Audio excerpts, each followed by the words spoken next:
I was bleeding, exhausted and barely sleeping. My baby was still learning how to latch, and my mother-in-law kept telling me, "Don't worry, I'll help you. You need rest." I believed her, because at that moment, she was the only one I trusted. What I didn't know was that while she held my baby in her arms, she was helping my husband sleep with another woman. And when I finally found out, I didn't scream, I didn't beg, I didn't confront them. I planned. Before we start, I just want to thank you for checking this story. Please comment below the city you're watching from so we can grow our community. And don't forget to hit subscribe. I didn't feel like a person anymore. I felt like a body someone had just finished using. The hospital had sent me home with instructions I barely read and pain I couldn't escape. Blood soaked through pads faster than I expected. My stitches pulled every time I moved. I slept in fragments, 20 minutes here, 40 there, never long enough to dream, never short enough to feel awake. When I looked in the mirror, I didn't recognize myself. My skin looked dull. My eyes were swollen and hollow. My stomach was still soft and foreign, like it didn't belong to me yet. I stood there one night, holding my newborn against my chest, and thought, if someone asked me who I am right now, I wouldn't know what to say. My name is Aaliyah, and this was the beginning of the worst kind of quiet. Daniel was in the apartment, but he wasn't with me. He did the things people point to when they say a man is present. He bought groceries, he carried the baby when I asked, he asked if I was okay in passing, usually already walking away. At night, he slept. I didn't. I learned how loneliness can exist even when someone's breathing next to you, how isolation doesn't require abandonment, just emotional distance wrapped in routine. I told myself I was being unfair. He hadn't given birth. He hadn't been split open. He hadn't felt his body become public property overnight. I swallowed my resentment and replaced it with guilt. That's when Margaret came. Daniel's mother arrived with quiet confidence, like someone who knew exactly where she belonged. She knocked softly, stepped inside without hesitation, and immediately assessed the room, me, the baby, the mess, the tension, without saying a word. "Oh, honey," she said gently, touching my arm, "you look worn down." Something in me cracked at that sentence. She didn't ask what I needed. She just started doing things. She took the baby from my arms before I realized I was shaking. She told me to sit. She reheated soup I hadn't touched all day.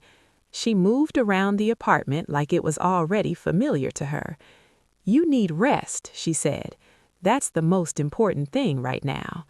No one had told me that, without making me feel weak. Margaret stayed longer than planned. Then she came back the next day, then the day after that. She knew how to swaddle better than I did. She corrected me softly, with a smile.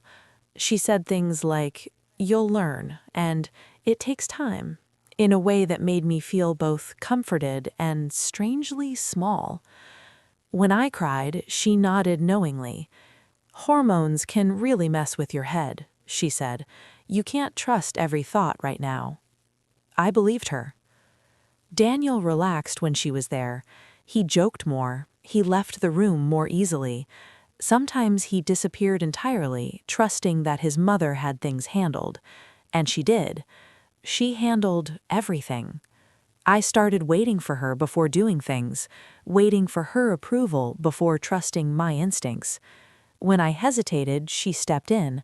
When I questioned myself, she reassured me, then quietly redirected me.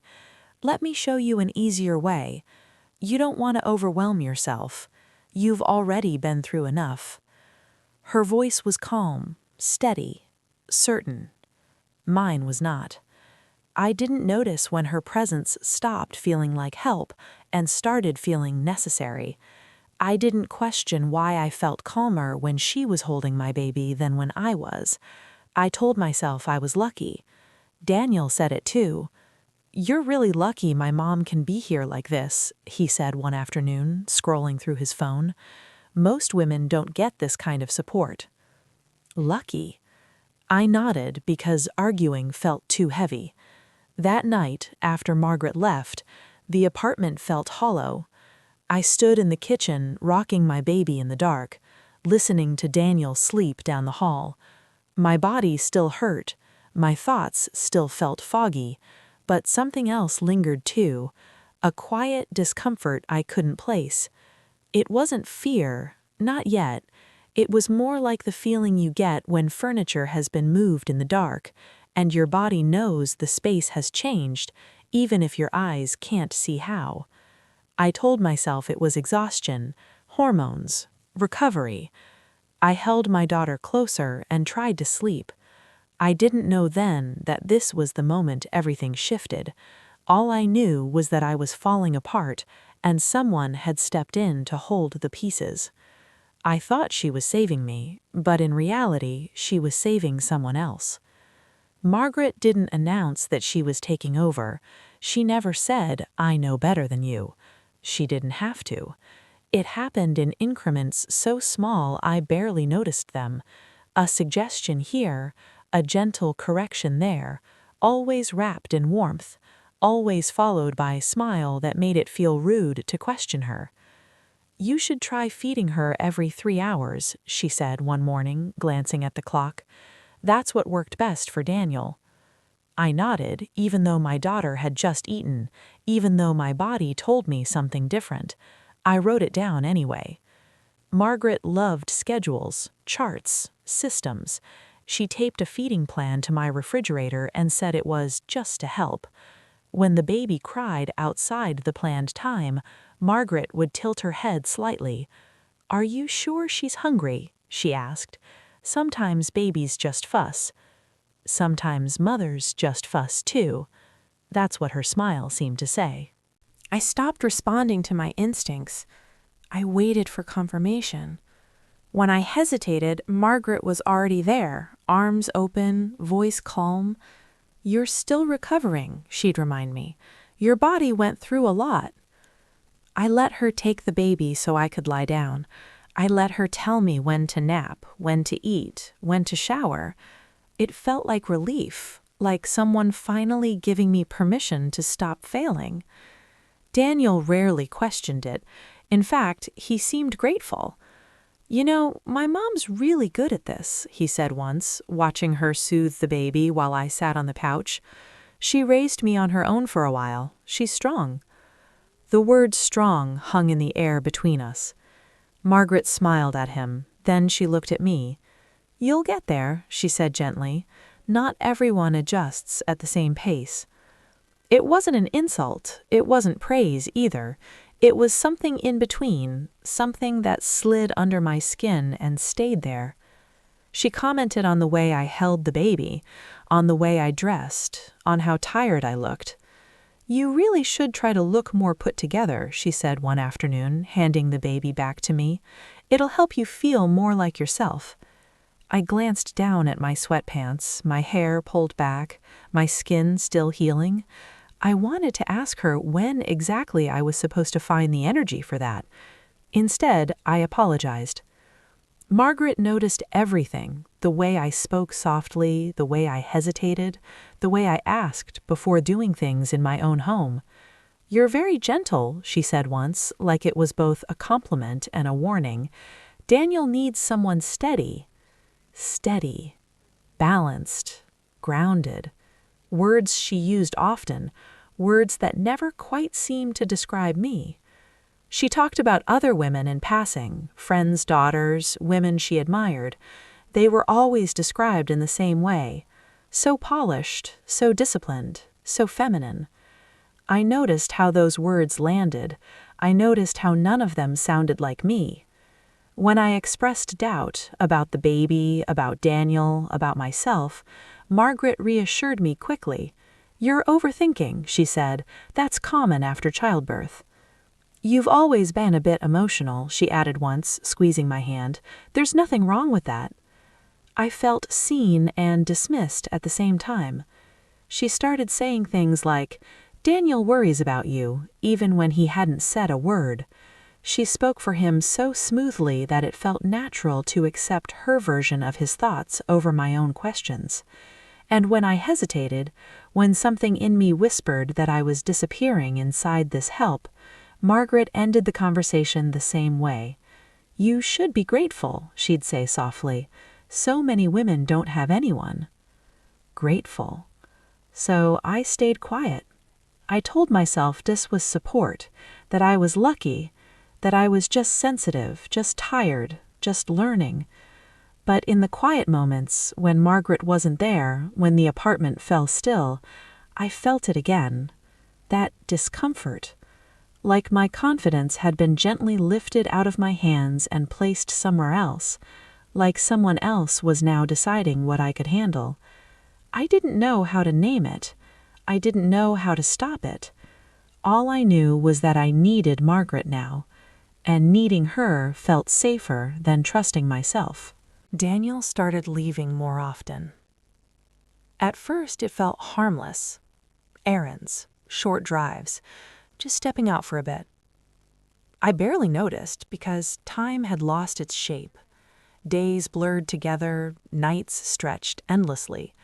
I measured life in feedings and naps, not hours. But then the absences got longer.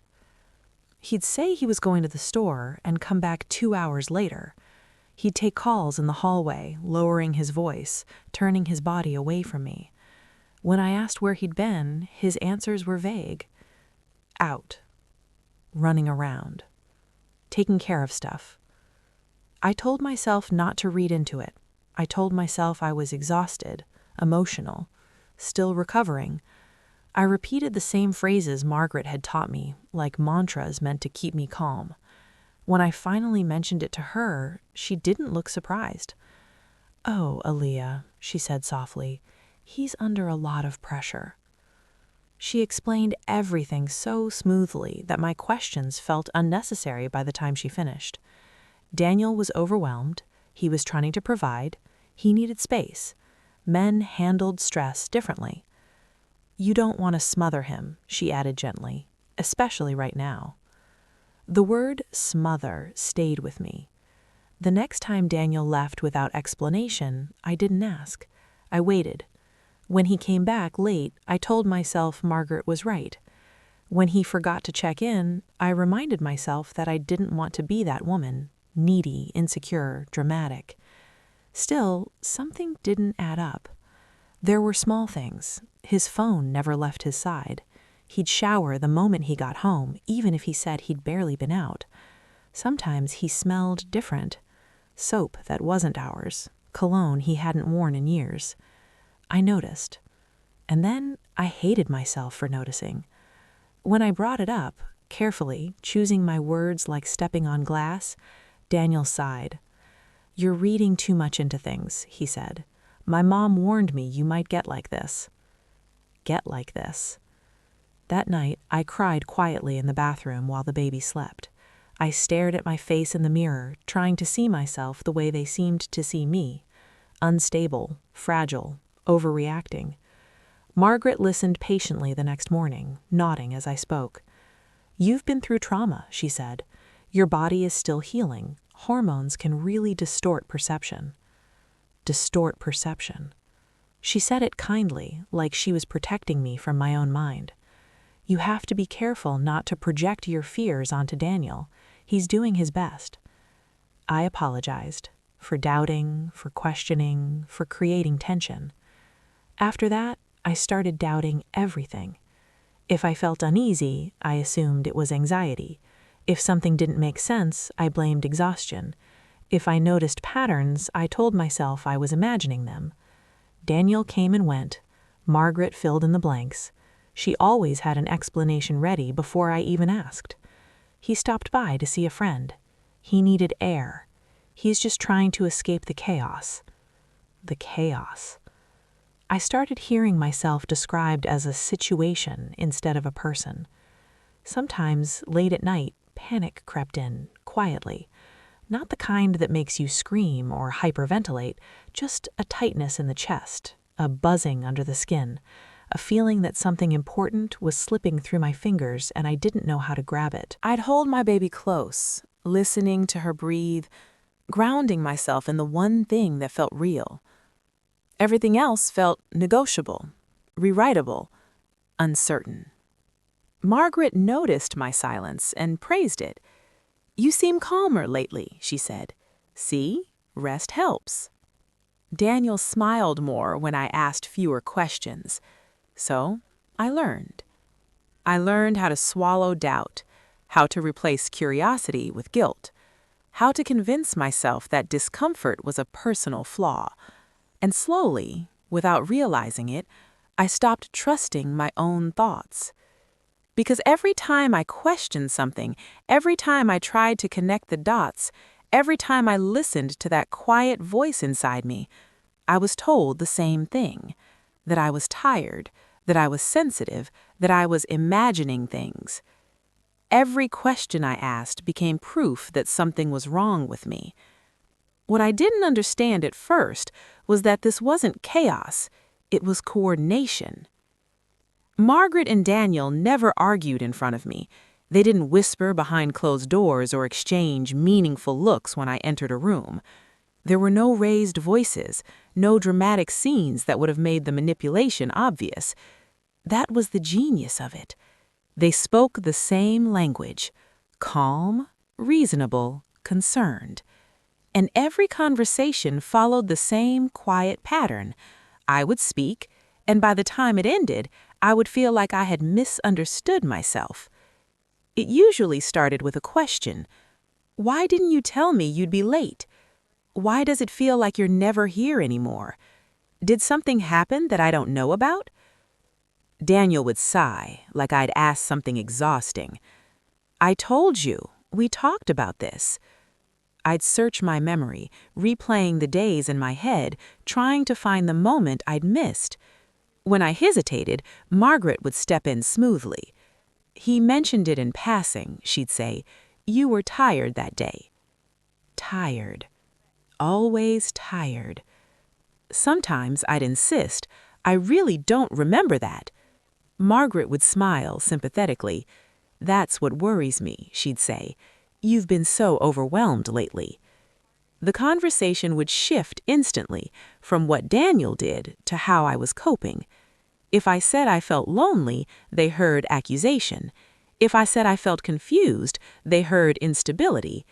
If I said I felt hurt, they heard drama. So I learned to soften everything. "I'm probably just sensitive," I'd say. "I don't mean anything by it. I know I'm not thinking clearly." I apologized constantly for my tone, for my timing, for feelings I hadn't even fully expressed. Margaret encouraged it gently. "It's good that you're self-aware," she'd say. "A lot of women aren't." That sentence stayed with me longer than it should have. She started reframing my reactions in real time. If I frowned, she called it stress. If I asked for clarity, she called it anxiety. If I went quiet, she praised my maturity. "You're learning," she said. "This stage passes." But it didn't pass. It tightened. Daniel began using Margaret's words almost verbatim. "You're projecting. You're spiraling. You're letting your emotions run the show." When I tried to explain how that made me feel, he looked genuinely confused. "We're just worried about you," he said. "Why do you always take things the wrong way?" Always. The words settled into my bones. I started questioning my memory. I kept notes on my phone, dates, times, conversations, just to reassure myself that things had actually happened the way I remembered. But when I brought them up, it backfired. "That's not healthy," Margaret said gently when she found out. "Tracking things like that can make anxiety worse." Daniel agreed. "My mom's right. You should try to let go more." Let go of what? My own reality? I stopped writing things down. At family gatherings, Margaret spoke for me before I could answer questions. She told people I was having a hard time or that I was still adjusting. Everyone nodded sympathetically, and I felt myself shrink under the weight of their understanding. They weren't cruel. They weren't loud. They were polite. That made it harder.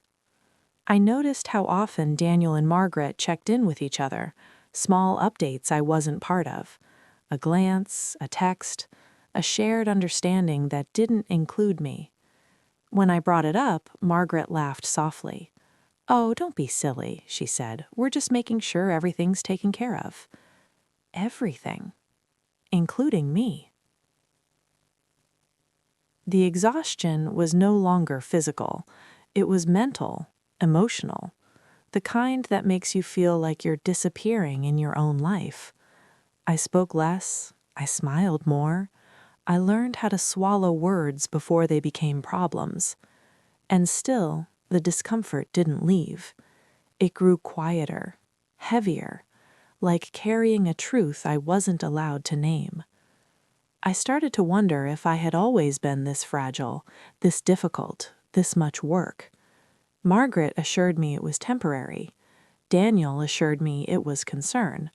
Between the two of them, my reality became something flexible, something that could be adjusted, softened, rewritten. They never lied. They just edited the truth. I didn't discover the affair in a moment of drama. There was no confrontation, no screaming, no phone thrown across the room. It happened the way most devastating truths do, slowly, quietly, and all at once. It started with time. Daniel's stories stopped lining up. He said he'd been gone an hour when it had been 3. He said he'd been with one person when another mentioned seeing him somewhere else. The explanations were always calm, always reasonable, always just believable enough to make me doubt myself instead of him. So I stopped asking out loud. I listened instead. I watched the way he angled his phone away from me, how notifications stopped appearing when I was nearby, how he suddenly had passwords for things that never needed them before. One night, while he slept, his phone buzzed on the nightstand. I didn't grab it immediately. I sat there, my daughter asleep against my chest, listening to that soft vibration like it was a warning. I told myself not to look. I told myself I didn't want to know, but something inside me had already shifted. The message preview wasn't explicit. It didn't need to be. "Did you make it home okay?" No name, no context, just concern that didn't belong to me.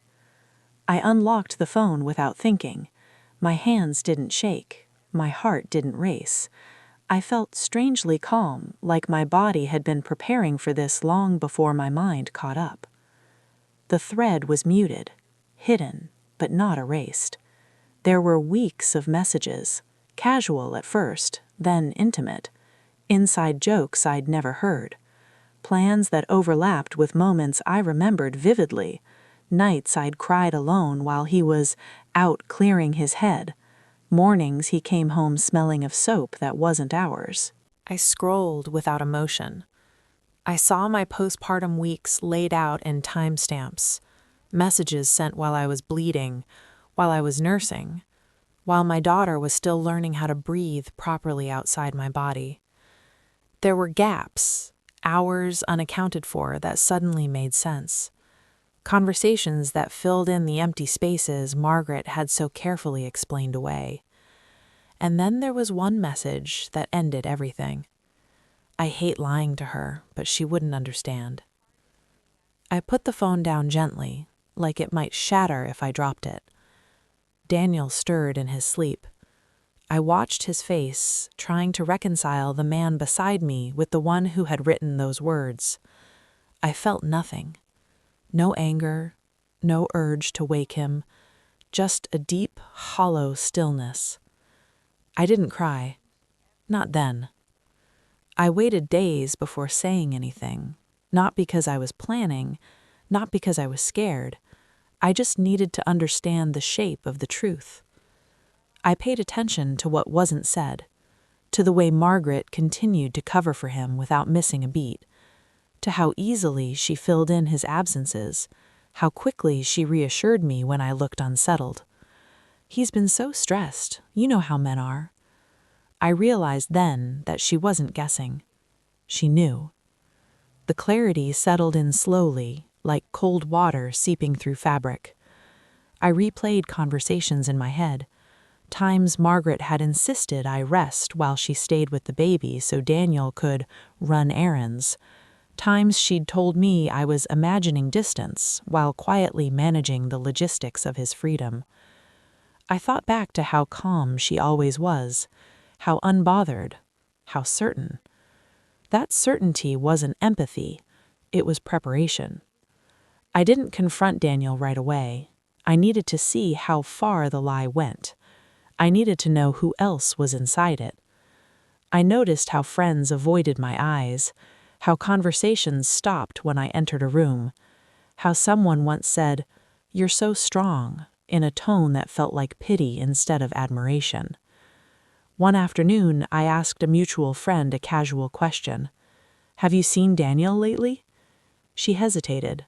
Just a fraction of a second. Long enough. "Oh, yeah. Around."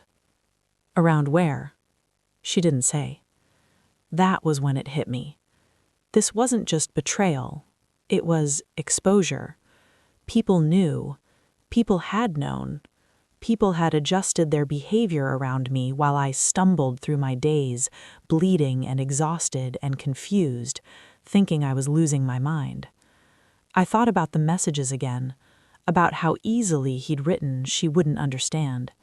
I thought about how often Margaret had told me I was sensitive, emotional, overthinking. They hadn't been protecting me, they'd been managing me. The night I finally spoke, it was quiet. The baby asleep, the apartment still. "I know," I said simply. Daniel looked at me like he'd been waiting for it.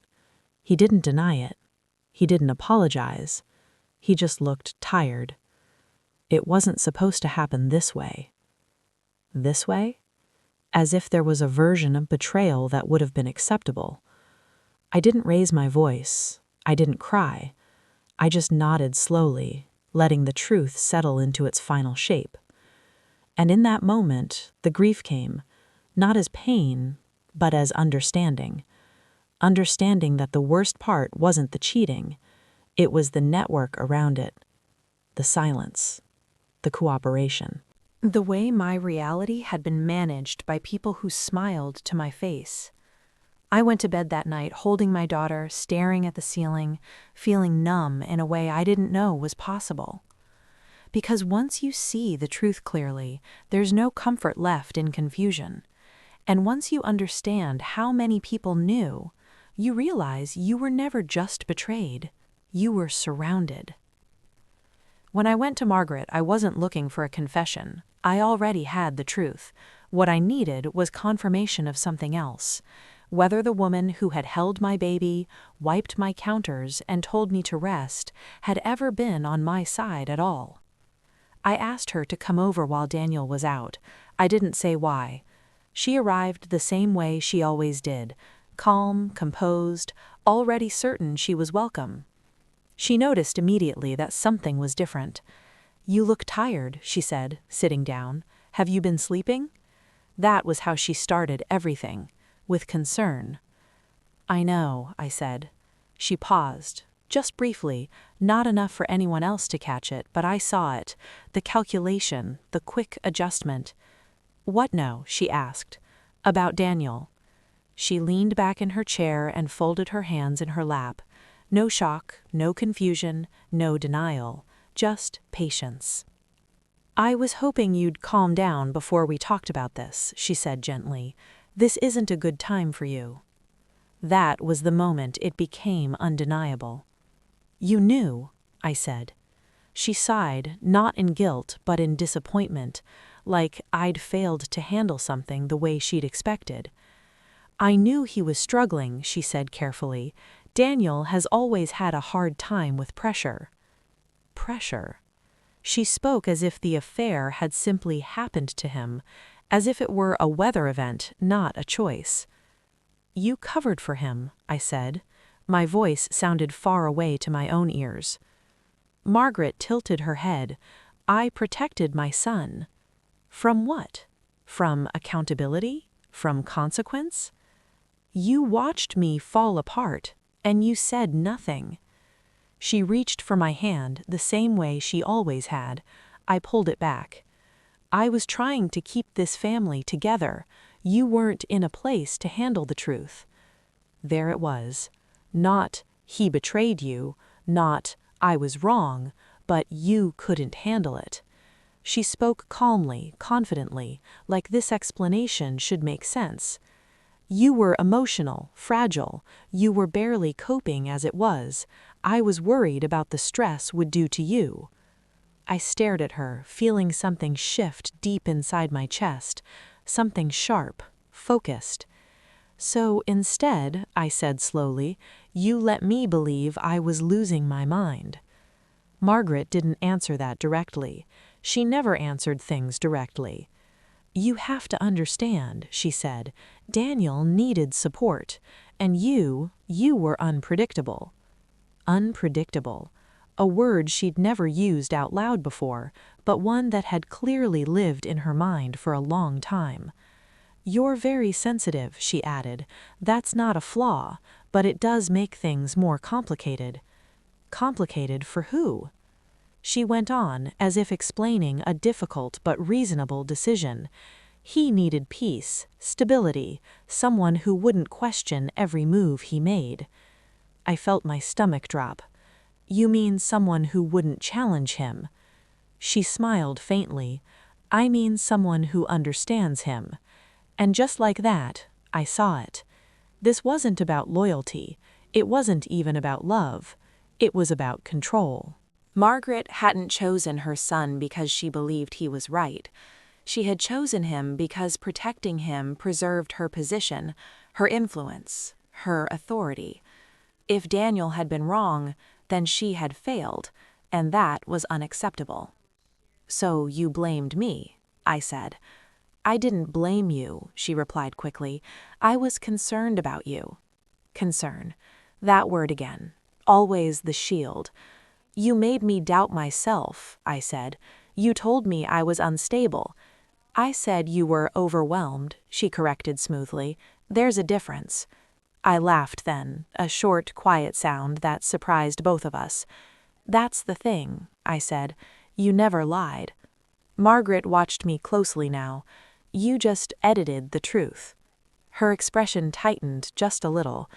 "I did what I thought was best, for everyone." No apology, no regret, only justification. And in that moment, the rage came, not explosive, not loud, but cold and clarifying, the kind that doesn't demand anything, the kind that observes. I saw how easily she reframed harm as protection, how confidently she labeled control as care, how naturally she positioned herself as the authority over what I could handle. She hadn't misjudged me, she had dismissed me. When she finally left, the apartment felt different, not emptier, clearer. I stood in the quiet holding my daughter, feeling something settle into place. Margaret hadn't chosen her son because he was right. She hadn't chosen me because I was wrong. She chose control. And now that I could see it, I knew one thing for certain. I would never let her hold the narrative again. Claire's name was something I didn't learn right away. At first, she existed only as a shape, a presence, a softness in the air whenever Margaret talked about other women, women she admired, women she trusted, women who handled things better. Margaret never mentioned race. She didn't have to. It showed up in the words she chose, in the tone, in what she praised and what she tolerated. "She's very balanced," Margaret said one afternoon, talking about a woman Daniel worked with. "Not so emotional." Balanced. "She keeps herself up," she said another time, "even under pressure." Put together. I started noticing how often those words appeared when Margaret spoke about women who weren't me, women whose lives she approved of, women who seemed to exist in a category I hadn't known had an entrance requirement. The first time I saw Claire in person, it clicked immediately. She was exactly what Margaret liked: soft-spoken, slim, effortlessly groomed. Her hair fell neatly into place without trying. Her smile was easy, unguarded. She looked like someone who had always been believed. Margaret beamed at her. "This is Claire," she said warmly. "Daniel's told me so much about you." Daniel hadn't told me anything.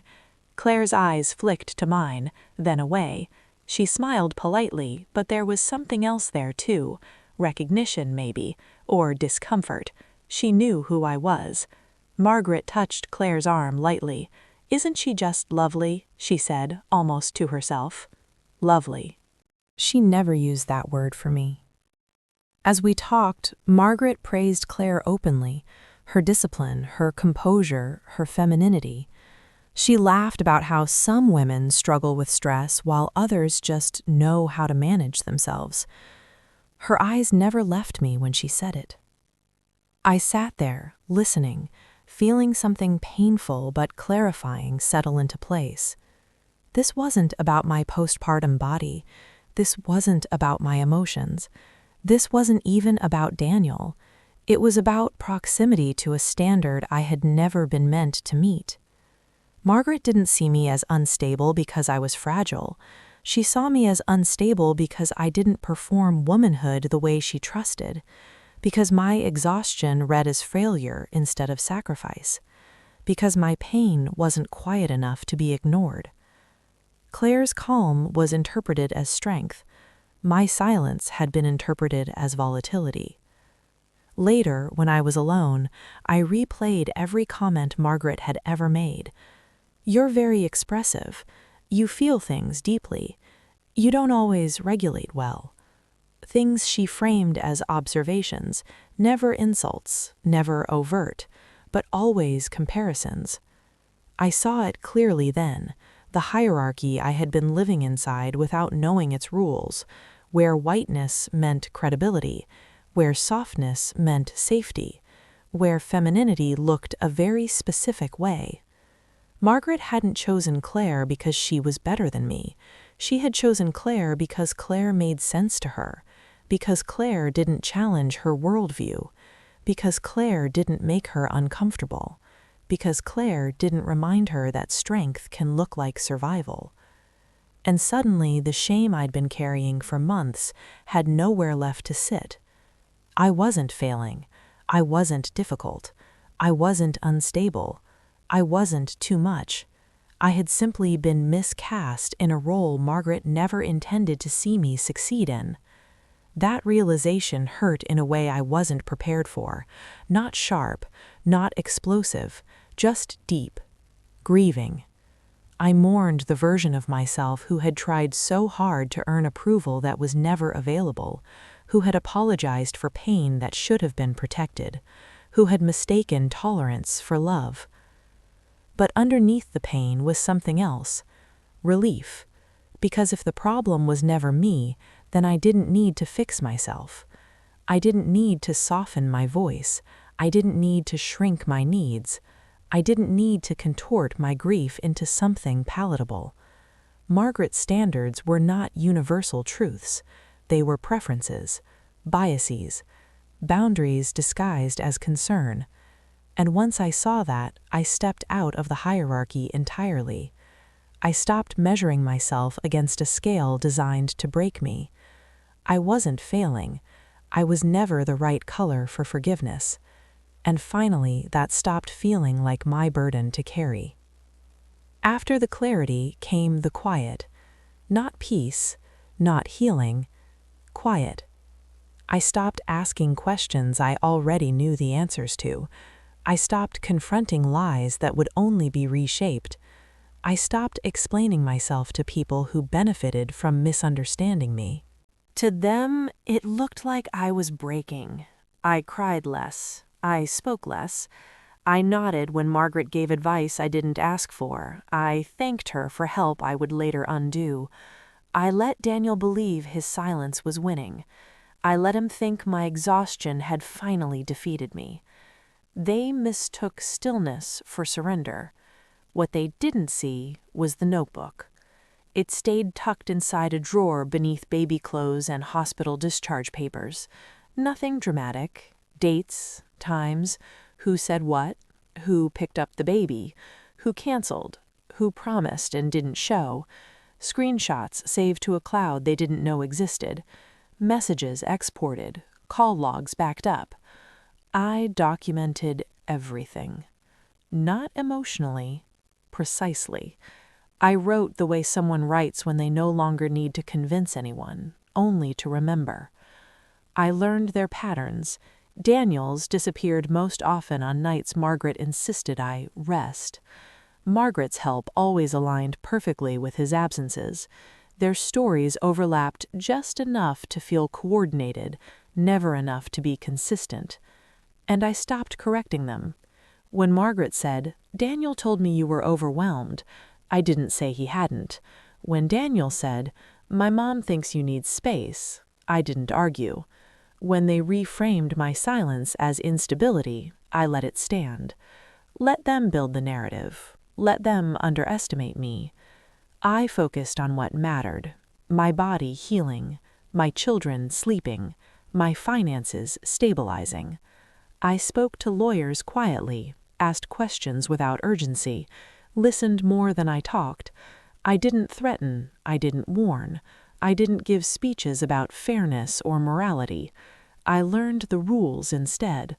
I learned how custody actually works, what evidence matters, what patterns courts recognize. I learned that consistency outweighs emotion, that documentation speaks louder than pain, that calm is not weakness, it's leverage. At night, while the baby slept against my chest, I practiced detachment. I imagined a future where I no longer reacted, where Margaret's voice no longer dictated my pulse, where Daniel's choices were facts, not wounds. I stopped hoping they'd do the right thing. Hope had kept me vulnerable. Preparation made me steady. They noticed the change, of course. Margaret asked, "Are you okay? You seem distant." Daniel said, "You don't talk to me anymore." I smiled, soft, non-committal. "I'm just tired." That answer satisfied them. It fit their story. The fragile black woman, the overwhelmed mother, the emotional one who finally cracked. They relaxed. That was the mistake. Because when people believe you're broken, they stop guarding themselves. They get careless. They text things they shouldn't. They say things out loud. They assume you won't remember. I remembered everything. I didn't need revenge fueled by rage. I didn't need confrontation or closure conversations. I didn't need apologies that would never come. I needed distance, evidence, timing. So I waited. I let them think the storm had passed, that I had accepted my place, that the narrative was settled. Inside, something else was forming. Cold clarity. The kind that doesn't shake. The kind that doesn't rush. The kind that waits until there's no escape left. They thought the silence meant I had nothing left. What it meant was that I was done bleeding where they could see it. And when I finally moved, it wouldn't be loud. It would be irreversible. The fall didn't come with yelling. There were no slammed doors, no last speeches, no dramatic exits. It came in paperwork. It came in quiet courtrooms and signed orders and language so precise it left no room for interpretation. It came in the slow realization on their faces that the story they had been telling no longer mattered. I filed without warning. By the time Daniel realized something was happening, it had already happened.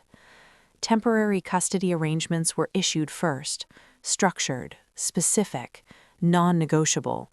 Pickup times, drop-off locations, communication protocols, no third parties present during exchanges. Margaret's name did not appear anywhere. She called me immediately. Her voice was calm, practiced. "This feels extreme," she said.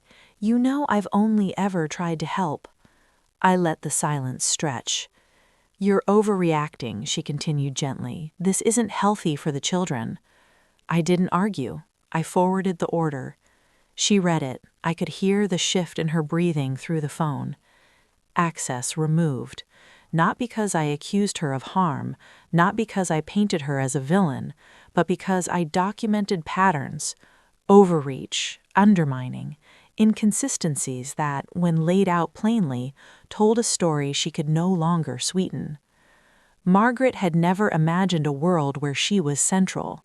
That was the punishment. Daniel tried a different approach. He cried. Not for me, for himself, for the loss of convenience, for the sudden absence of his mother's buffer, for the realization that he now had to show up alone. "This isn't fair," he said. "You're making me look bad." I watched him carefully, noticing how quickly concern for the children became concern for optics. "You can see them," he said, "as scheduled." He missed the first visit, then the second, then showed up late to the third. Each absence recorded, each inconsistency noted, not emotionally, administratively. Claire didn't call. She didn't have to. Her realization arrived in stages. First, when she learned she wouldn't be included in exchanges. Then, when Daniel stopped staying over as often. Then, when she noticed Margaret's approval fading into irritation. Without access to my children, Margaret had no use for performance. The mask slipped. Claire was no longer the solution. She was the reminder of loss. I heard later, through neutral channels, that the relationship strained under the weight of reality, that Daniel became resentful, that Margaret grew critical, that the same standards once used to praise Claire were now weaponized against her. She had stepped into a system, not a love story. Publicly, the narrative collapsed on its own. Margaret's friends stopped asking questions. The concerned grandmother persona couldn't survive without grandchildren to display. Daniel's absence from family gatherings raised eyebrows. Stories contradicted. Explanations shifted. I didn't correct anything. I didn't need to.